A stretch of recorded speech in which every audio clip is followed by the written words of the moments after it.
বিএনপির মহাসচিব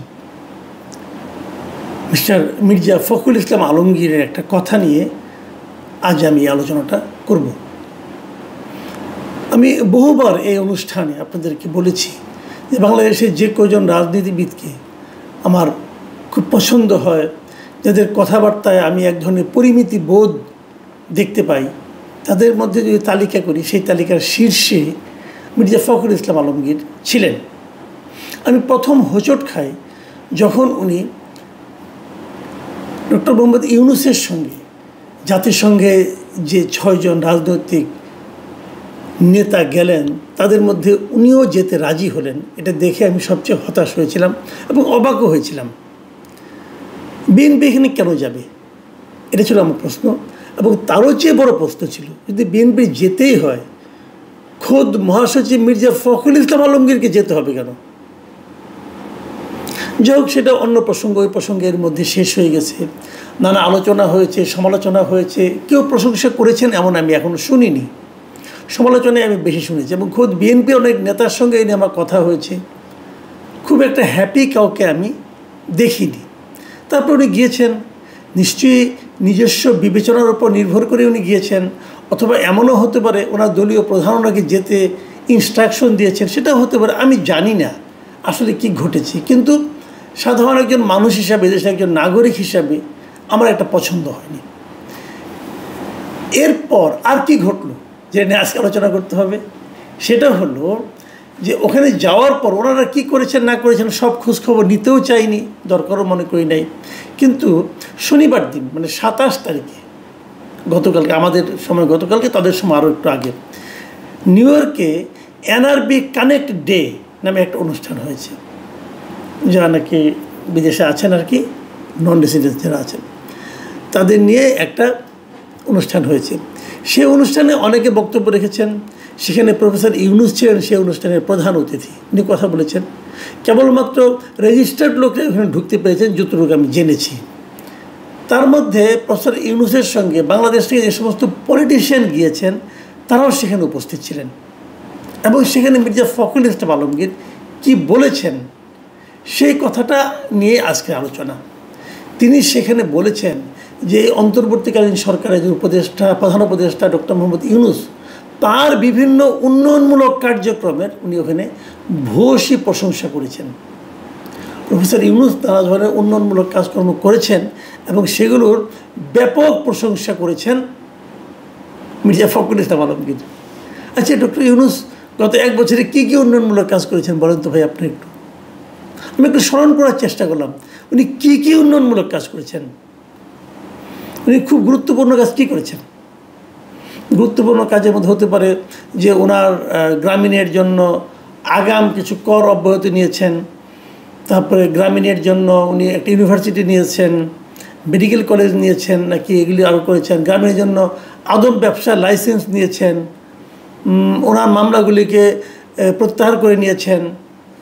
আওয়ামী লীগকে নিষিদ্ধ করে, আওয়ামী লীগের রাজনৈতিক কর্মকাণ্ড নিষিদ্ধ করেছেন। তারপরে আরও উন্নয়ন কী করলেন? আরও উন্নয়ন করেছেন, পোর্টটাকে লিজ দেওয়ার ব্যবস্থা করেছেন বিদেশি একটা সংস্থার কাছে উইদাউট এনি টেন্ডার, কোনো আন্তর্জাতিক প্রতিযোগিতা ছাড়াই ওনার পছন্দ অনুযায়ী একটা প্রতিষ্ঠানকে লিজ দেওয়ার চেষ্টা করেছেন। উন্নয়ন আরও করেছেন, ইলন মাস্কের প্রতিষ্ঠানকে এখানে এনে তার ইন্টারনেটের ব্যবস্থা করেছেন, যেটা নাকি বাংলাদেশের অধিকাংশ গ্রাহকের মধ্যে হতাশা তৈরি করেছে। যাই হোক, সেটাও একটা উন্নয়ন ধরে নিচ্ছি। আর কি উন্নয়ন করেছেন উনি? সংস্কার নামে একটা ভজগোটো পাকিয়েছেন। উন্নয়নটা কোথায়? দেশের বেকারত্ব বেড়েছে। এইগুলোর ডক্টর ইউনূসের এই সমস্ত কর্মকাণ্ডের ভূয়সী প্রশংসা করেছেন আমাদের মির্জা ফখরুল সাহেব। এবং তিনি আরও বলেছেন, আমি তার কথা একটু আপনাদেরকে পড়ে শোনাই।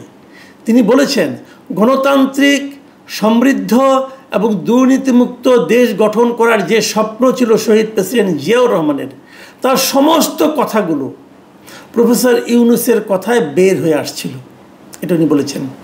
এবং উনি আরও বলেছেন, প্রফেসর ইউনূস যখন কথা বলছিলেন আমার বারবার মনে হচ্ছিল যে আমি এদেশের স্বাধীনতার ঘোষক শহীদ প্রেসিডেন্ট জিয়াউর রহমানের কণ্ঠ শুনছি। মানে জিয়াউর রহমান যে কথাগুলি বলতেন সেই কথাগুলি যেন ওনার মুখ দিয়ে উচ্চারিত হচ্ছে। উনি যখন কথা বলছিলেন ওনার কাছে মনে হচ্ছে আরে এটা তো জিয়াই কথা বলছেন। এবং উনি আরেকটা কথা বলি ওনার উচ্চারিত বাক্য, উনি বলেছেন ডক্টর ইউনূস দূরদৃষ্টি সম্পন্ন, দুনিয়া জোড়া তার সুনাম, তিনি দেশকে একটি কাঙ্ক্ষিত মানে দেখতে চান।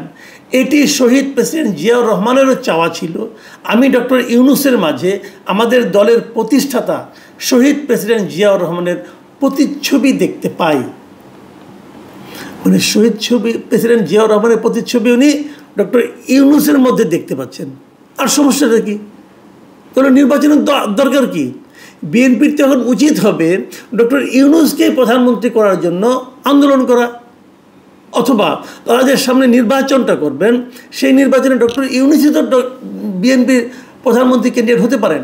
কারণ যে ব্যক্তি এই দলটা প্রতিষ্ঠা করেছে তার প্রতিচ্ছবি যার মধ্যে আছে তিনিই তো তার দলের সবচেয়ে যোগ্য ব্যক্তি প্রধানমন্ত্রী হওয়ার জন্য, তারেক রহমান নয়, ডক্টর ইউনূস। কারণ আমি কখনো শুনিনি তারেক রহমানের মধ্যে কেউ জিয়া রহমানের প্রতিচ্ছবি দেখতে পায়। ডক্টর ইউনূসের প্রতিচ্ছবি দেখতে পাচ্ছেন ওনারা, এই দলের মহাসচিব ডক্টর ইউনূসের মধ্যে। মানে একটা দল, মানে আমি কি বলবো, উনি একজন রাজনৈতিক ব্যক্তিত্ব, ওনার মধ্যে উনি বিএনপির রাজনীতি করেন না, ওনার মধ্যে এরকম রাজনৈতিক দেউলিয়াত্ব কি করে ভর করলো আমি বুঝতেই পারি না। আর উনি যদি সেই রাজনৈতিক দলের মহাসচিব হন তাহলে সেই দলের মধ্যে কী অবস্থা হলো, এ দলের সাধারণ মানুষের মধ্যে রিয়াকশনটা কি জানেন? আমি আজকে বেশ কয়েকটা ফোন পেয়েছি, অনেকে আমাকে মেসেজ করেছেন হোয়াটসঅ্যাপে এবং আমার মেসেঞ্জারে, তাদের এই রিয়াকশনগুলো শুনেই কিন্তু আজকে আমি এই অনুষ্ঠানটা আসলে করতে বসেছি।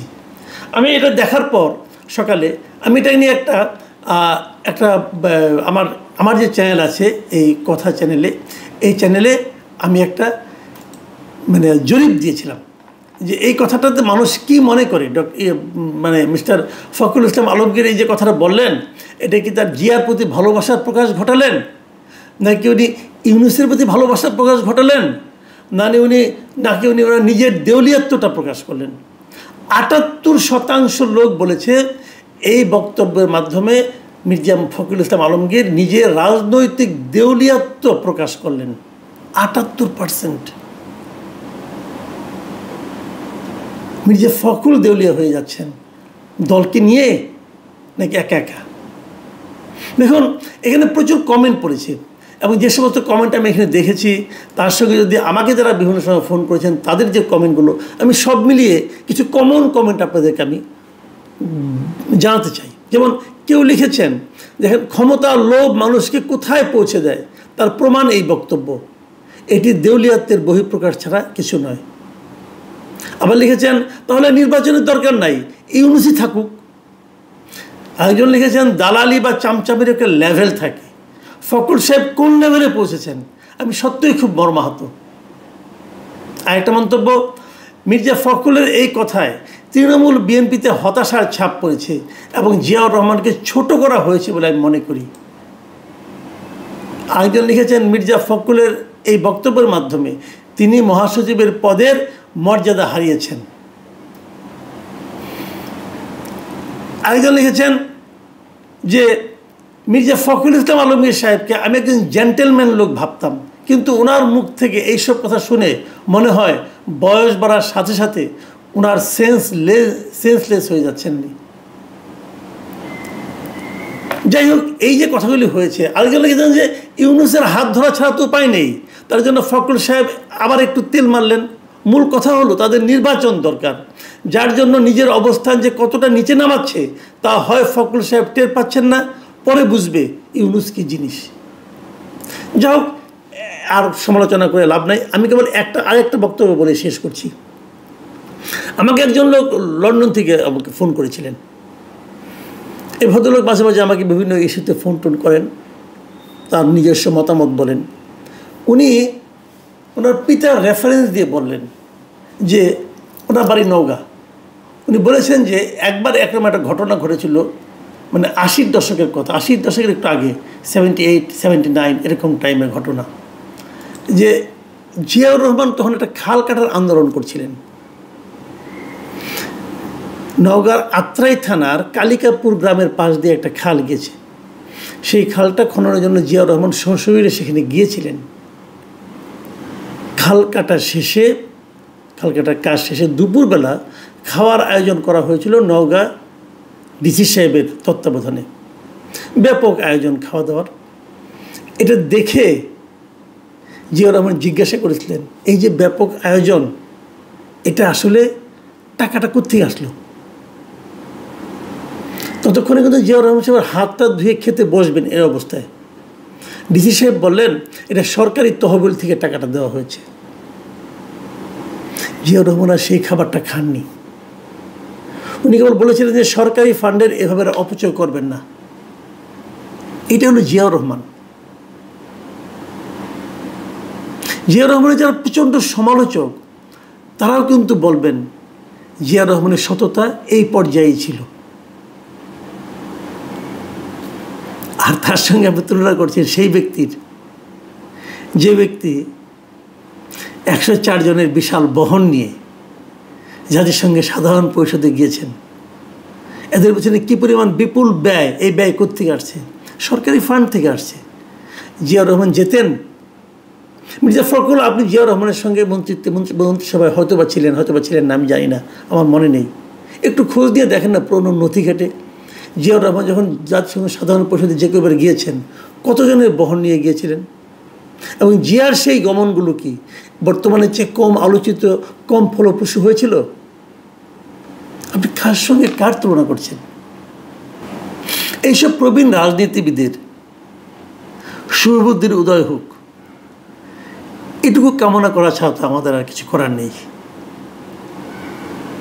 প্রিয় দর্শক, এখন এই পর্যন্তই। আল্লাহ হাফেজ।